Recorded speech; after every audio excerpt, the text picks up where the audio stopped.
नमस्कार, मैं श्यामगिरी। आप देख रहे हैं टीवीसीएन न्यूज। टीवीसीएन न्यूज में आप सभी दर्शकों का स्वागत है। नीतीश नायडू का झटका लगेगा अब पीएम मोदी को, जोड़कर 440 वाट वाला। बिहार के बांकीपुर सीट को भारतीय जनता पार्टी हार गई। भारतीय जनता पार्टी के राष्ट्रीय अध्यक्ष नितिन नवीन की सीट खाली हुई थी और उस पर भाजपा उपचुनाव लड़ रही थी। नितिन नवीन ने ही कैंडिडेट भी सिलेक्ट किए थे और 30 सालों से भारतीय जनता पार्टी के पास वह सीट थी।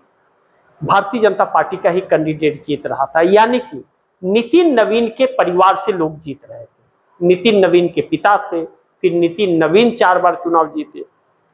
लेकिन एक झटके में प्रशांत किशोर ने भारतीय जनता पार्टी के किले को सेंध मारी ही नहीं की, छीन लिया।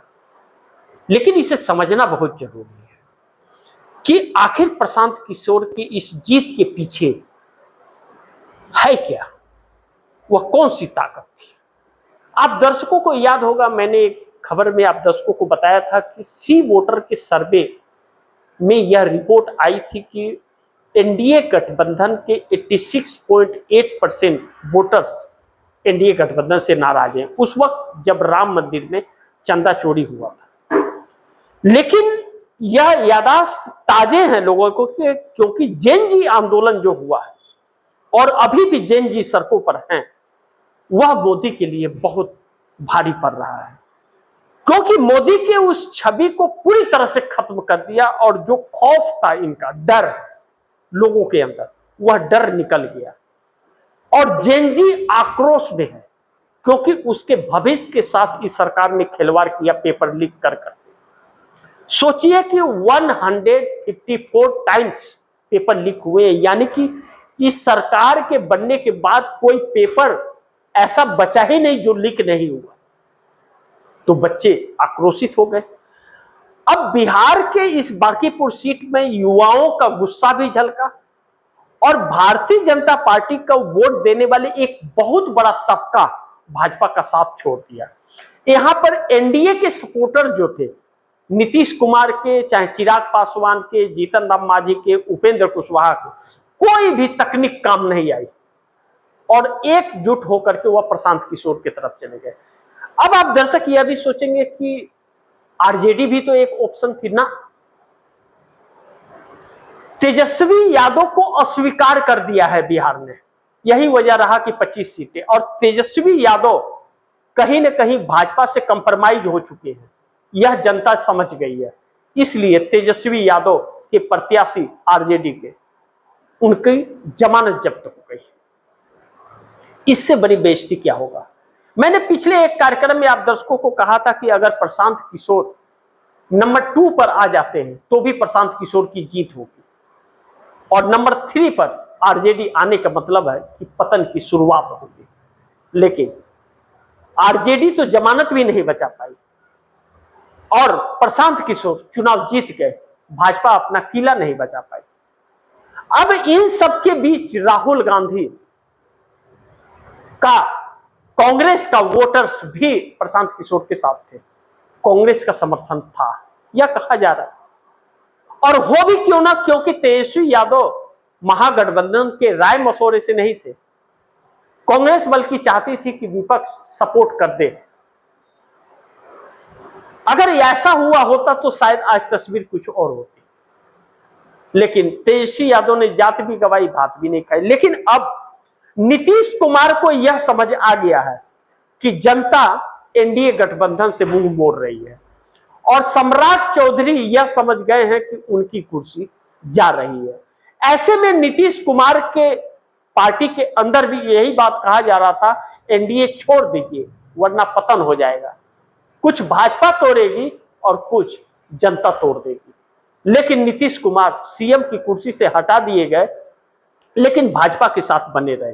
अब वही नीतीश कुमार भाजपा से दूरी बनाएंगे आने वाले दिनों में, इस बात को बड़ी प्राथमिकता से कही जा रही है। लेकिन चंद्रबाबू नायडू भी अब मोदी के प्रति उतने गंभीर नहीं होंगे।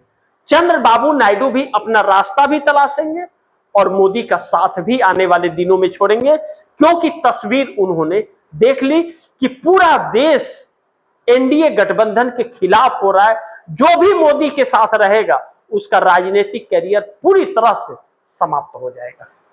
अब ऐसे में क्या चंद्रबाबू नायडू 18 सांसदों का समर्थन वापस खींच लेंगे? लेकिन नीतीश नायडू मिलकर अब मोदी को देंगे जोर का झटका।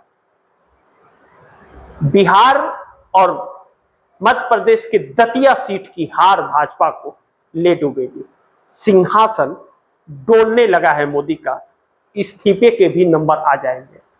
लेकिन अमित शाह के इस्तीफे की अभी तक बात हो रही थी। अमित शाह का इस्तीफा तो छोड़िए, मोदी का इस्तीफा हो जाएगा और 33 सांसद एनडीए के कभी भी भाग सकते हैं और भाजपा में भगदड़ का तूफान मचने वाला है। आरएसएस समझ गया है कि मोदी ने पतन की शुरुआत कर दी है और भाजपा का तो पतन होगा ही, आरएसएस का भी पतन मोदी कर जाएंगे। तो आरएसएस ने कमान संभालते हुए लिपापोती करने के लिए, जेनजी को समझाने के लिए सभाएं करने की बात कर रहा है। 8 अगस्त को राहुल गांधी का इलाहाबाद के अंदर छात्रों से संवाद है, जो जेनजी आंदोलन के पहले से चल रहा है। तो फिर आरएसएस ने राहुल गांधी के संवाद के पहले छात्रों से संवाद करने का फैसला कर लिया है। देखना यह महत्वपूर्ण होगा कि आरएसएस कितना कारगर साबित होता है। लेकिन आरएसएस कुछ भी कर ले, अब लोगों के अंदर भ्रम नहीं पैदा कर पाएगा, क्योंकि आम जनता का भ्रम टूट गया है। युवा पीढ़ी ने कमान अपने हाथ में ले लिया और जब जब युवा पीढ़ी आगे बढ़ेगी और जितनी ताकत से बढ़ रही है, भारतीय जनता पार्टी की नींद उड़ रही है। इसलिए भाजपा के अंदर भी बड़े भगदड़ मचने की उम्मीदें जताई जा रही हैं। अब ऐसे में जो मोदी सरकार एक अल्पमत की सरकार है, अब इंडिया गठबंधन हथौड़ा मार रहा है। अमित शाह के इस्तीफे पर और मोदी के माफीनामे की बात कर रहा है। पार्लियामेंट 3 मिनट से ज्यादा नहीं चल रहा है, स्थगित हो जा रहा है। मोदी साहब भाग रहे हैं। इंतजार इन्हीं चुनाव परिणामों का था कि बांकीपुर और दतिया के चुनाव परिणाम आने के बाद जयकारा लगवाएंगे। जयकारा तो छोड़िए, और भी चेहरा दिखाने लायक भी मोदी और शाह नहीं बचे। ऐसे में सरकार कैसे चलेगी और सरकार बचेगी या नहीं बचेगी, यह एक चुनौती मोदी शाह के सामने है। आरएसएस को अपना पतन दिख रहा है, मोदी को भी अपना अतीत दिख रहा है, और अब अगला रणनीति क्या होगी यह तो देखना बड़ी महत्वपूर्ण होगा। लेकिन राहुल गांधी ने हथौड़ा जो मारा है, मोदी संभल नहीं पा रहे हैं और ऐसे में नीतीश नायडू खेल करते हैं और वह अलग होते हैं भाजपा से, तो फिर कुर्सी चली जाएगी मोदी की। बाकी आप दर्शक क्या सोचते हैं, आप दर्शकों की क्या राय है, क्या सुझाव है, कमेंट बॉक्स में जरूर दीजिएगा। इस खबर को ज्यादा से ज्यादा शेयर कीजिएगा, अपने दोस्तों को भी कहिएगा आगे शेयर करें। और आपने TVCN न्यूज को सब्सक्राइब नहीं किया, सब्सक्राइब कर लीजिए, अपने दोस्तों को भी कहिएगा सब्सक्राइब करें। मिलते हैं अगली खबर के साथ, तब तक के लिए नमस्कार।